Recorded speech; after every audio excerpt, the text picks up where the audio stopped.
নমস্কার বন্ধুরা, আপনাদের সকলকে স্বাগত জানাই আমার আরও একটি নতুন ভিডিওতে। আজ এই ভিডিওতে আমার কাছে আছে কিন্তু একটি এক্সাইড কোম্পানির ব্যাটারি, যেটি কিন্তু একদম ফুলে গেছে। তো এই ব্যাটারিটা একদম ডেড ব্যাটারি, এটিকে কীভাবে রিপেয়ার করব আজকে এই ভিডিওতে বিস্তারিতভাবে কিন্তু দেওয়া আছে। তো ভিডিওটি অবশ্যই লাস্ট পর্যন্ত দেখবেন, অবশ্যই নতুন কিছু শিখতে পারবেন, নতুন কিছু জানতে পারবেন। তো চলুন শুরু করা যাক আজকের এই ভিডিও। তো বন্ধুরা, এই যে ব্যাটারিটা, এটা কিন্তু পুরো ডেড হয়ে গেছে, আর এরকম সাইড থেকে আপনারা দেখলে বুঝতে পারবেন এখান থেকে কিন্তু ফুলে গেছে ব্যাটারিটি। আর এটাতে কিন্তু কোনো রকম লাইটও জ্বলছে না এবং সেলফ স্টার্টও নিচ্ছে না। তো বন্ধুরা, আমরা এই ব্যাটারিটির কী প্রবলেম হয়েছে সেটা আমরা চেক করে দেখব। তো ব্যাটারিটি চেক করার জন্য আমাদের সর্বপ্রথম যে জিনিসটা করতে হবে সেটা হলো এর ভোল্টেজটা মেপে দেখতে হবে যে এটাতে কত কি ভোল্টেজ আছে। তো ভোল্টেজ দেখার জন্য আমি এখানে নিয়ে নিয়েছি একটি মাল্টিমিটার, আর এই মাল্টিমিটারটা দিয়ে এর দুটো টার্মিনালে প্রব লাগিয়ে আমরা দেখব যে কত কি ভোল্টেজ আছে। তো বন্ধুরা, এখানে ভোল্টেজ দেখার জন্য আমি এখানে মাল্টিমিটারের যে প্রপ আছে এটাকে আমি রাখবো ডিসি 20 ভোল্টে। তো এখানে ডিসি 20 ভোল্টে আমি করে নিয়েছি। নেওয়ার পরে এটাকে আমি এখানে স্ট্যান্ড দিয়ে রাখবো। রাখার পরে এখানে এর এলইডি মোডটা আমি অন করব, তাহলে ভালো দেখা যাবে। তো এখানে 0 0 শো করছে, আর এখানে যখন আমি নেগেটিভে নেগেটিভ এবং পজিটিভে পজিটিভ অ্যাড করলাম তো 2.33 ভোল্টেজ শো করছে। তো এটা একদম লো এই ব্যাটারির জন্য। এটাতে থাকে 12 ভোল্ট থেকে 14 ভোল্ট পর্যন্ত এটার হাই চার্জ, আর এটাতে আছে 2.33 ভোল্ট, মানে ব্যাটারিটি একদম লো। তো এবার আমরা শর্ট সার্কিট করে দেখব যে হালকা পাতলা অ্যাম্পিয়ার এটাতে আছে কিনা অবশিষ্ট। তো বন্ধুরা, ব্যাটারিটির অ্যাম্পিয়ার চেক করার জন্য এখানে নিয়ে নিয়েছি আমি একটি ছোট্ট ওয়্যার, আর এই ওয়্যার দিয়ে আমি এর একটা টার্মিনালে পুরো অ্যাড করে দেবো এবং অপর টার্মিনালে এরকম শর্ট করব। তো যদি হালকা স্পার্ক করতো তাহলে বোঝা যেত যে ব্যাটারিটি মোটামুটি ভালো আছে। তো এটাতে কিন্তু কোনো রকম কোনো স্পার্ক নেই, তার মানে বুঝে নিতে হবে যে ব্যাটারিটি একদম ডেড। তো এই ব্যাটারিটি ডেড থেকে আবার কীভাবে ভালো করতে হয় সেটা কিন্তু পুরো বিস্তারিত হবে এই ভিডিওতে থাকবে। তো অবশ্যই ভিডিওটি লাস্ট পর্যন্ত দেখবেন, অবশ্যই নতুন কিছু শিখতে পারবেন, নতুন কিছু জানতে পারবেন। তো চলুন শুরু করা যাক আজকের এই ভিডিও। তো প্রথমে আমরা ব্যাটারির প্রতিটা টার্মিনাল কিন্তু খুলে নেব, মানে যার ভিতরে ব্যাটারির জল থাকে। তো এই মুখগুলিকে আমরা এক এক করে খুলে নেব। আর আপনাদের ক্ষেত্রে অসুবিধা হতে পারে, যদি অসুবিধা হয় তাহলে 1 টাকা বা 2 টাকার কয়েন দিয়ে এভাবে খুলে নিতে পারেন। তো আমি এখানে এগুলোকে খুলে নিলাম প্রত্যেকটা মুখ। আর খোলার পরে এর ওয়াটার লেভেলটা আমরা চেক করে দেখব। তো ওয়াটার লেভেল যখন চেক করব, তো এখানে প্রতিটা সেলে আমি যেটা দেখতে পাচ্ছি এর জল কিন্তু সব ঠিক আছে। আর সেলগুলো কিন্তু অতটা ভালো নেই, যেটা যা দেখতে পাচ্ছি এখানে সেলগুলো কিন্তু অনেকটা গলে গেছে। ঠিক আছে, এই সেলটা একদম সাদা হয়ে গেছে ভেতর থেকে, ক্যামেরায় ঠিকঠাক বোঝা যাচ্ছে না। তো আমরা যতদূর পারি ব্যাটারিটি ঠিক করার চেষ্টা করব। তো প্রথমে এর যে ওয়াটারের অ্যাসিড লেভেলটা আমরা চেক করে দেখব। তো অ্যাসিড গ্র্যাভিটি কিন্তু এটাতে নেই বললেই চলে, কেননা পুরো সাদা জল। এখানে এর যে ভিতরের যে ফ্লুইডটা আছে, ফ্লুইড একদমই ভাসছে না, এটাতে পুরো ফ্লুইড ডুবে আছে। যদি এখানে নীল পর্যন্ত থাকতো বা হলুদের গায়ে থাকতো তাহলে বোঝা যেত কিছুটা গ্র্যাভিটি এটাতে আছে। তো এখানে কিন্তু ফ্লুইড হালকা ভাসছে, তো রেডের উপরে, তার মানে 1100 উপরে কিন্তু এর মানে গ্র্যাভিটি নেই আর কি। তো এখানে দেখুন ফ্লুইডটা একটু ভেসেছে, কিন্তু এর গ্র্যাভিটি একদম লো। এর গ্র্যাভিটি পুরো একদম এখানে শো করছে, মানে 1100 তার উপরে চলে যাচ্ছে জল, তার মানে এটার গ্র্যাভিটি একদম লো। এখানে আছে কত, 1100 উপরে চলে যাচ্ছে, 1000-এর কাছাকাছি উপরে, এটা 1000 মানতে হবে। তো এটার গ্র্যাভিটি একদম লো হয়ে গেছে, এটার উপর ভরসা আর করা যাবে না। তো আমাদের কী করতে হবে, ব্যাটারিটি চার্জ বসাতে হবে। চার্জ বসালেই কিন্তু আমরা বুঝতে পারবো যে ব্যাটারিটি কাজ হবে কি না, কেননা চার্জে বসালে এর অ্যাসিড গ্র্যাভিটি অনেকটা উঠে যাওয়ার চান্স। তো এখানে প্রত্যেকটা সেল একই অবস্থা, কোনোটাই গ্র্যাভিটি মানে নেই, অ্যাসিডের লেভেল একদম ডাউন। তো আমরা চার্জে বসালে এর ব্যাটারি সেল যখন প্রতিটা ফুটবে, তো আর সেল হিট হলে কিন্তু এর গ্র্যাভিটি উড়ে যাওয়ার চান্স আছে। তো এখানে আমরা চার্জে বসানোর জন্য এখানে আমাদের হাই চার্জার আছে, আর এই হাই চার্জার দিয়ে আমরা এটাকে চার্জে বসাবো।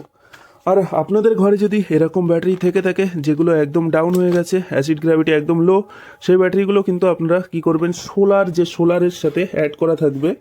সোলারের ব্যাটারি হলে, সোলারের ব্যাটারি বেশি ঘরে দেখা যায়। তো সোলার থাকলে সোলারের সাথে সোলারের যে তার আসবে নেগেটিভ এবং পজিটিভ, ওই নেগেটিভ তার এবং পজিটিভ তার একদম কন্ট্রোলার ছাড়া ডাইরেক্ট লাগিয়ে রাখবেন 3 থেকে 4 দিন।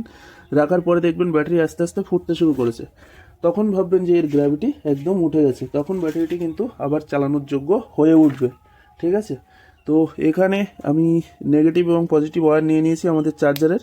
আর এখানে দেখুন স্পার্ক অ্যাম্পিয়ার কিন্তু একদম হাই, ঠিক আছে। তো এটা আমরা নেগেটিভে নেগেটিভ এবং পজিটিভে পজিটিভ অ্যাড করব, করে কিন্তু এখান থেকে 5-7 ঘন্টা পরে ব্যাটারিটি চেক করলে বুঝতে পারবো যে ব্যাটারিটি ঠিক হবে কি হবে না, ঠিক আছে। তো বন্ধুরা এখানে কিন্তু আমি দুটো ওয়্যার নিয়ে নিয়েছি, আর এখানে এর ওয়্যার এই যে নেগেটিভটা আমি নেগেটিভে অ্যাড করে দিচ্ছি, ঠিক আছে। খুব ভালোভাবে অ্যাড করে দেবো। আর এর মাথায়, তারের মাথায় ডাস্ট পড়ে আছে, ডাস্টগুলো আমি ক্লিন করছি না এখন, এভাবেই করে দিচ্ছি, চার্জে বসিয়ে দিচ্ছি। যদি চার্জ ওঠার হয় এভাবেই উঠে যাবে। তো বন্ধুরা আমাদের এই ব্যাটারিটি চার্জে বসিয়ে কিন্তু প্রায় 7 থেকে 8 ঘন্টা সময় অতিবাহিত হয়ে গেছে। আর এখানে আপনারা দেখতে পাচ্ছেন এই ব্যাটারির ভিতরে জল ফুটে বাষ্প হয়ে কিন্তু জল বাইরে বেরিয়ে এসছে, আর সেটা কিন্তু বাইরে লেগে আছে, আপনারা দেখতে পাচ্ছেন। তো এই যে সেলগুলো কিন্তু প্রত্যেকটা আমরা দেখতে পাচ্ছি স্থির আছে, এবং হালকা পরিমাণে সেলগুলো ফুটছে, এবং হালকা হালকা করে ফুটে জল এর বাইরে চলে এসছে। আর এই যে সেলটা এখানে আমরা দেখতে পাচ্ছি, এই সেলটা কিন্তু অতিরিক্ত পরিমাণে ফুটছে, ঠিক আছে। তো তার মানে এই যে সেলটা, এটি কিন্তু খারাপ হয়ে গেছে। এর যে সেলের মানে সাপারেটার হয় লিক হয়ে গেছে, আর না হলে সেল ড্যামেজ হয়ে গেছে, যার কারণে এই সেলটা কিন্তু অতিরিক্ত পরিমাণে ফুটছে, আর এটি কিন্তু ড্যামেজ সেল হিসেবে আমরা গণ্য করব। তো আমরা কি করব, আমরা এবার দেখব যে এই ব্যাটারিটিতে ঠিক কতটা পরিমাণে চার্জ উঠেছে। আর তার জন্য এখানে আমরা নিয়ে নিয়েছি মাল্টিমিটার, আর মাল্টিমিটার দিয়ে ব্যাটারিটি চার্জ আমরা মেপে দেখব। আর তার আগে আমরা যদি এখানে দেখি আমাদের যে হাই চার্জারে কিন্তু অ্যাম্পিয়ার এখানে উঠে আছে 11 অ্যাম্পিয়ার মতো, ঠিক আছে। কেননা এখানে আমাদের ভোল্টেজ আগের তুলনায় অনেকটা বেশি চলে এসছে, যার কারণে অ্যাম্পিয়ারটা এখানে হাই হয়ে গেছে।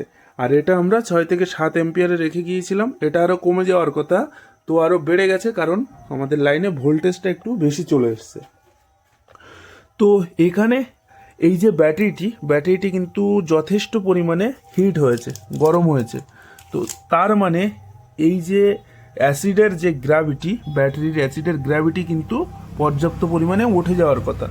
তো তার জন্য আমরা অ্যাসিডের গ্র্যাভিটি চেক করার জন্য, যদি অ্যাসিড ভালো থাকে তাহলে কিন্তু এটার থেকে এর যে এই যে ভিতরের ফ্লুইড আছে এই হাইড্রোমিটারের, এই ফ্লুইড কিন্তু ভেসে উঠবে, আগের থেকে অনেকটা বেশি ভাসবে। তো এখানে অ্যাসিডটা আমরা যখন চেক করছি, এই যে দেখুন বন্ধুরা, আগে কিন্তু ফ্লুইড একদম ডুবে যাচ্ছিল, আর এখন আমরা দেখছি ফ্লুইড কিন্তু অনেকটা ভেসেছে, কিন্তু যতটা পরিমাণে থাকার কথা অ্যাসিডের গ্র্যাভিটি 1250, ঠিক ততটা কিন্তু নেই। তার মানে অ্যাসিডটা ড্যামেজ হয়ে গেছে। এর কারণ হলো কাস্টমার হয়তো ব্যাটারিটি শুকিয়ে গিয়েছিল, শুকিয়ে যাওয়ার পরে হয়তো এটাতে ওয়াটার ফিল করেছে, যার কারণে এই যে ব্যাটারির গ্র্যাভিটি, অ্যাসিড গ্র্যাভিটি ডাউন হয়ে গেছে। আর এটা এই যে ফুটছে, এটা থেকে একটা যথেষ্ট পরিমাণে ঝাঁঝ বাড়ানোর কথা, সেটা কিন্তু বার হচ্ছে না। তার মানে ব্যাটারিটির অ্যাসিড ডাউন হয়ে গেছে। আর এই সেলটা কিন্তু একটা সেল নষ্ট আছে, আর এটা কিন্তু নেগেটিভ সাইডের সেল। এটা কিন্তু পজিটিভ সাইডের সেলটা খুব বেশি নষ্ট হয় ব্যাটারিতে, লেড অ্যাসিড ব্যাটারিতে, আর এটাতে নেগেটিভ সাইডের সেলটা নষ্ট হয়েছে, ঠিক আছে। খুব বেশি পরিমাণে এই পজিটিভ সাইডের সেল আর নেগেটিভ সাইডের সেলই নষ্ট হয়, মাঝখানের সেল খুব একটা নষ্ট হয় না, কেননা লোড এই দুটোর উপরেই সব থেকে আগে আসে। তো বন্ধুরা আমরা এবার কি করব, এই যে মাল্টিমিটার দিয়ে ব্যাটারির চার্জটা মেপে নেব। তো বন্ধুরা এখানে আমরা ব্যাটারির চার্জ মাপার জন্য মাল্টিমিটারটা নিয়ে নিয়েছি, আর মাল্টিমিটারটাকে এখানে আমি অ্যাসেম্বল করে নেব, আর ক্যামেরাটাকে মাল্টিমিটারের দিকে একটু অ্যাডজাস্ট করে নেব। তো এখানে আমি এটার ভোল্টেজ প্রপটা রেখে দেব 20 ভোল্টে, আর 20 ভোল্টে রাখার পরে এখানে কিন্তু আমাদের যে মাল্টিমিটার এলইডিটা আমি জ্বালিয়ে দিলাম। দেওয়ার পরে এর কিন্তু যে চার্জিং প্রপ এখান থেকে একটা হাটিয়ে দিলাম, আর ওপাশ থেকে পজিটিভটাও হাটিয়ে দেবো। দেওয়ার পরে আমরা কিন্তু এখানে ভোল্টেজটা মাপবো। তো ভোল্টেজটা মাপার জন্য পজিটিভে, এখানে নেগেটিভ টার্মিনালটা নেগেটিভে ধরলাম এবং পজিটিভটা পজিটিভে ধরছি। আর ধরার পরে আমরা দেখতে পাচ্ছি বন্ধুরা, এটাতে কিন্তু 6.40 মানে 6 ভোল্ট উঠেছে, ঠিক আছে। এটাতে ওঠার কথা ছিল আমাদের 12 ভোল্ট, আর উঠেছে 6 ভোল্ট। তার মানে পুরো একদম অর্ধেক ভোল্ট ওঠেনি। তার মানে ব্যাটারিটি কিন্তু একদম মানে আর কি নষ্ট হয়ে গেছে বন্ধুরা, ঠিক আছে। এটা দিয়ে আর কোনো কাজ হবে না। এর যে সেল আছে, সেল আরও অনেকগুলো খারাপ আছে, যার কারণে ব্যাটারিটিতে কিন্তু চার্জ ওঠেনি। তো বন্ধুরা, এই ব্যাটারিটিতে 6 ভোল্টেজ তো আছে, কিন্তু এই ভোল্টেজের অ্যাম্পিয়ার আছে কিনা সেটা চেক করার জন্য আমরা এখানে এই যে দুটো টার্মিনাল, এই টার্মিনাল দুটোকে শর্ট করব। আর শর্ট করার জন্য এখানে নিয়ে নিয়েছি আমি একটি ওয়্যার, আর এই ওয়্যার দিয়ে শর্ট করব। তো বন্ধুরা, আমি যখন শর্ট করছি এখানে কিন্তু স্পার্ক হচ্ছে। তো এই যে স্পার্কটা হচ্ছে, এর কিছু সেল থেকে ভোল্টেজ বার হচ্ছে আর কিছু সেল শর্ট হয়ে গেছে, যার কারণে কিন্তু এটা থেকে একটা ভোল্টেজ বাইরে আসছে। মানে ভোল্টেজ 6 ভোল্ট আছে আর অ্যাম্পিয়ারটা কিন্তু হাই আছে। তো আমরা এবার কি করব, এর কোন কোন সেল খারাপ আছে সেটা চেক করার জন্য এই ব্যাটারিটিকে একদম পুরো শর্ট করে দেবো। আর শর্ট করার জন্য আমরা এখানে এ পাশে একটা পুরো আটকে দিয়েছি, আর একটা এ পাশে আটকে দেবো, ঠিক আছে, দিয়ে এরকমভাবে শর্ট করে রাখবো। আর শর্ট করে রাখার পরে আমরা কিন্তু এখানে দেখব যে কোন কোন সেল এর ভিতরে ফুটছে, তাহলে কিন্তু আমরা বুঝতে পারবো যে কোন কোন সেল খারাপ আছে। তো বন্ধুরা, এখানে আমরা দেখতে পাচ্ছি এই সেলটা কিন্তু অতিরিক্ত পরিমাণে ফুটছে, তার মানে এই সেলটা কিন্তু খারাপ আছে। আর তারপরে আমরা যদি দেখি, তো এই সেলটা কিন্তু ফুটতে শুরু করেছে হালকা হালকা করে, তার মানে এই সেলটাও খারাপ আছে। আর তারপরে যদি আমরা দেখি, এই তার পরের সেলটা, এটাও কিন্তু হালকা হালকা করে ফুটছে আপনারা দেখুন। আর বাদ বাকিগুলো কিন্তু এখানে স্থির আছে, তার মানে এই যে ব্যাটারিটার 3টে সেল পুরো একদম ড্যামেজ। আর এই 3টে সেল ড্যামেজ মানে 3 দুগুণ 6 ভোল্ট ডাউন, আর বাকি 6 ভোল্ট বাইরে আসছে। তো এই 6 ভোল্টের অ্যাম্পিয়ারটা কিন্তু এখানে আমরা দেখতে পাচ্ছিলাম। তো বন্ধুরা, এইভাবেই কিন্তু ব্যাটারির সেল আমরা চেক করে থাকি।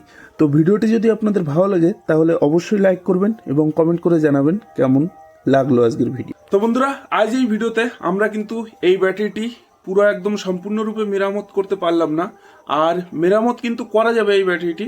তো তার জন্য এর যে 3টে সেল চেঞ্জ করতে হবে। আর এটা যেহেতু গাড়ির ব্যাটারি, এটা সেল চেঞ্জ করলে, এটা হলো সিল ব্যাটারি আছে, এটা যদি সেল চেঞ্জ করা হয় তাহলে কিন্তু এর সিল করা সম্ভব হবে না, এটা এক জায়গায় স্থির রাখতে হবে, তা না হলে এর থেকে জল কিন্তু বাইরে বেরিয়ে আসবে। আর অ্যাসিড জল যদি বাইরে আসে তাহলে আমাদের বিভিন্ন জিনিসপত্র ক্ষতি হয়ে যাবে। এটা যদি ঘরে বসে থাকতো সোলার ব্যাটারি হতো তাহলে 2-1টা সেল চেঞ্জ করে দিলে এ আরামসে আরও 2-3 বছর চলে যেত।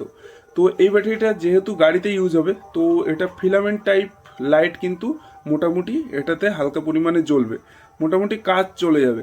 তো সেহেতু এই ব্যাটারিটিতে আমরা কোনো অ্যাসিডও করলাম না এবং সেলও চেঞ্জ করলাম না, জাস্ট চার্জ দিয়ে ছেড়ে দেবো।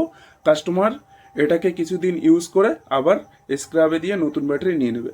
তো বন্ধুরা, আজ এই ভিডিওটা এখানেই শেষ করছি। দেখা হচ্ছে পরবর্তী কোনো ইন্টারেস্টিং ভিডিওতে। ততক্ষণ ভালো থাকুন, সুস্থ থাকুন। জয় হিন্দ, বন্দে।